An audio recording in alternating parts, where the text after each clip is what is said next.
Yesterday I told you about loyalty oaths and Francis's use of moles in the parishes and dioceses to enforce his edict against the Latin Mass. And tomorrow I have for you some interesting news on the Pachamama front, unless something major happens that delays that story. You don't want to miss that. But today I have some odd confirmation that in fact it really does look like the powers that be think that podcasters and YouTubers are the reason so many Catholics are waking up to the rotten fruits of Vatican II and the new Mass. A lot of these people apparently really believe guys like Taylor Marshall, Michael Matt, and, well, me, I guess, are to blame for this or deserve credit for it. This is, frankly, amazing to me. So let's have a look at this story because it's borderline ridiculous. And frankly, I still don't believe it, but I think there might be a kernel of truth to it. A friend online brought this to my attention. It was believable when I saw it, and I wouldn't have seen it if it wasn't for these screenshots because the person in question actually has me blocked on Twitter. That didn't stop me. I opened up an incognito window and found his Twitter account and got links so you can look at these for yourself over on my show notes at returntotradition.org. That's the name of this channel or podcast with a .org at the end. You can find all my show notes over there.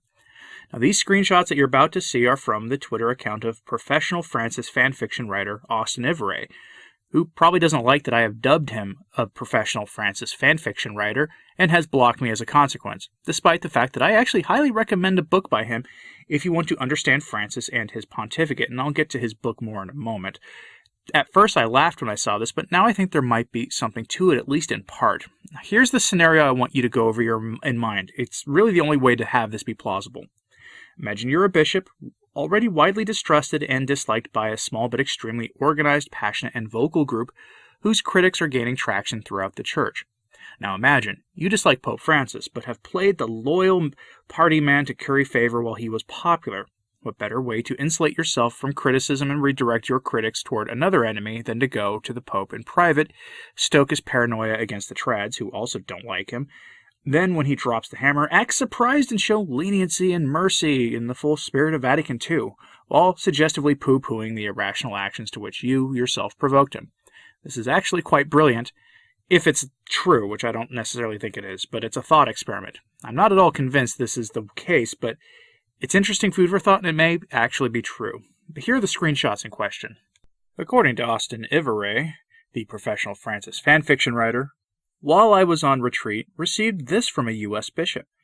This has not yet come out. The survey that led to #Traditionis Custodes was prompted by U.S. bishops, including, insert secular term for non-innovator here, type bishops, during their ad limina visits, who asked Francis to act pro-Vatican II and church unity.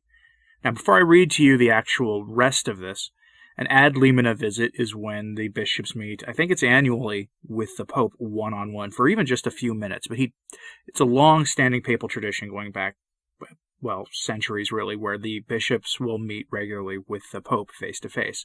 And so this is nothing new, in case you never heard that term before. But here is the rest of the message that he received. Most centrist bishops here were okay with a live and let live approach, but the vitriolic attacks on Francis caused growing concern. The last straw for many of the center, not innovative bishops was the attack on Vatican II. That pushed a lot of guys over the edge. Francis got a polite and discreet earful during some of our ad limina visits. The consultation allowed guys to say what they thought. Francis responded.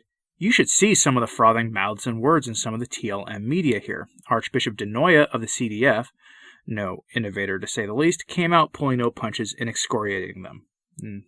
That's all I have. Apparently it goes on more, but Mr. Ivere did not bother to share that with the rest of us, which is sad.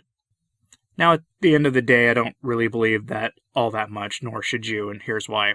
First, there's no evidence that this actually happened, really. And second, and more importantly, Francis has been making moves against the traditions of the Church since the moment he stepped out onto the loggia. The story of his all but annihilating the Franciscan friars de Immaculate goes back to the very earliest days of his presumed pontificate. His statements against pharisaical and meanie poo-poo-headed trads goes back as long, and his mocking of those who count rosary beads, to use his words, to describe the faithful who pray the rosary, go back that far as well. That's not to include Amoris Laetitia, Pachamama, and the rest of it. So his animosity is on full display. Plus, there's another problem with that. The more or less reasonably orthodox bishops all know that Francis isn't going to accept their invocation of Canon 87 to ignore his motu proprio, and they know that laity will report things to Rome that they don't like that goes against the spirit of the council. It happens all the time already. Francis's history running the institutions of the church shows that he doesn't brook much dissent, that he acts swiftly to make people fall in line when he wants them to. When he wants them to is key, though. His handling of the German bishops and their synod of bishops shows that he supported it from the start and was willing to subject all of us to some magnificent theater in the process. And he came out and affirmed that their actions anyway recently, and I made a video about that if you're interested. But Francis acts quickly against those who do not respect his authority or his power. It's actually one of his more endearing traits. I just wish he used it in service to the church instead of in service to the building of the ape of the church of Catholic prophecy. The issue has never been Francis acting with strong authority. It has always been his being the living, breathing embodiment of the hermeneutic of rupture, the spirit of Vatican II, and the constant changes in the church that have left the church having little resemblance to the Catholic Church of our forebears. Plus, there's an easy way that these non-innovator bishops could handle all of us meaty commentators. You may have noticed that I, Dr. Marshall, Michael Matt, and pretty much every other traditional Catholic commentator don't even talk about our own specific bishops much, if at all. And there's a good reason for that.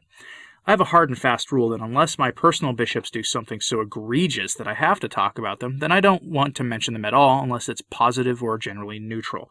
And that's not an accident. St. Paul talks about staying close to our bishops, and I generally take that as a rule, and it's a luxury that I have because our bishop is not one to make headlines anyway. I've mentioned my bishop twice on my channel that I remember, once to praise him for how he dealt with actual followers of Satan using secular legal tools, which was a masterstroke on his part, and I hope other bishops emulate it, and the other in a neutral and passing way. That's on purpose, really, but they could deal with us easily enough by, in writing, summoning us to a meeting with them and then in person demanding we cease what we are doing under penalty of excommunication. Though they'd have to find some act of heresy or schism, that probably wouldn't stick under examination.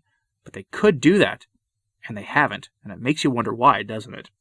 Now, while I think the plan for bishops is still to wait out Francis, at the heart of this matter is a simple fact. The bishops cannot take a passive approach. Many of the bishops know that Francis has said things that reek of heresy, that he has taken moves on a wide variety of topics that break from the doctrines and even dogmatic stances of the Church.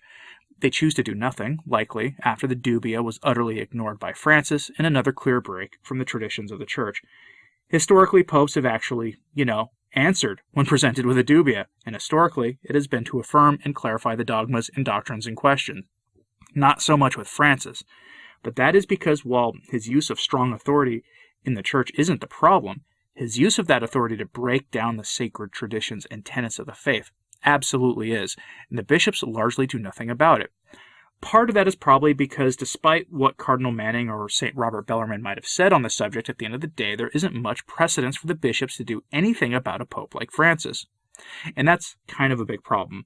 And I'm betting the modernists at the council were banking on this too, that they were counting on just this reaction from the bishops when the time came for the pope that embodied the permanent instruction of the Alta Vendita when he finally came about, which is what Francis clearly is. If you don't know what that is, I have that document on this channel for you to hear if you want. It's essential to understanding our time in the church, and especially the presumed pontificate of Francis the Ever-Merciful. I'll close this out by invoking the words of St. Cajetan, one of the greatest minds of the Church. Quote, "One must resist the Pope who openly destroys the Church." Now, a lot of sedevacantists laugh at traditional Catholics who invoke him, but St. Cajetan is right. Of course, there are numerous questions about Francis's validity as pontiff, whether he was legally chosen in the first place, if Benedict licitly stepped down, and I've left those questions to more interested commentators to discuss because I don't think that question matters that much anyway, for a few reasons. But in general, St. Cajetan is right in this case, because the worldview of Francis as Pope, and frankly, it is the reality we face our time. He has the power to make the lives of traditional Catholics difficult, which is, strangely enough, a kind of grace in a way. Our Lord is giving us the opportunity to become saints in all this, to pick up our crosses, carry them, and defend the truths of the faith against these modernists and their innovations. Will you continue to defend the faith? I want you to think about this while I, come back to Austin Ivray for a moment. He wrote one of the most important books to understand this pontificate and really the state of the church in general right now, and that is the book The Great Reformer. which is a biography on Pope Francis. It's the authorized biography of Pope Francis. But you have to get a copy of the first edition. Future editions don't help you at all. The first edition, because in that book, he tells you far more than he should have let on about Francis. You get to learn about his years in Argentina, working with the regime down there. You get to learn about how he played both sides of the field and how the leadership of that country at the time's worldview really is seen through Francis. It's an astonishing book, and you should get a copy if you can find a first edition used somewhere. I recommend that book unequivocally, and I had a friend who finally took me up on finding a copy of it, read it, and was astonished at what was in there. So please, I want you to consider finding a copy of it.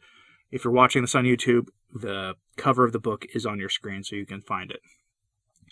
Now I'll ask you again, will you continue to defend the faith? Let me know in the comments, please. And I have some news coming on the Pacamama front again, so like, subscribe, and hit that bell so you don't miss that story when it comes, because it's not something to be missed. As always, pray for the church. I'm Anthony Stine. Ave Maria.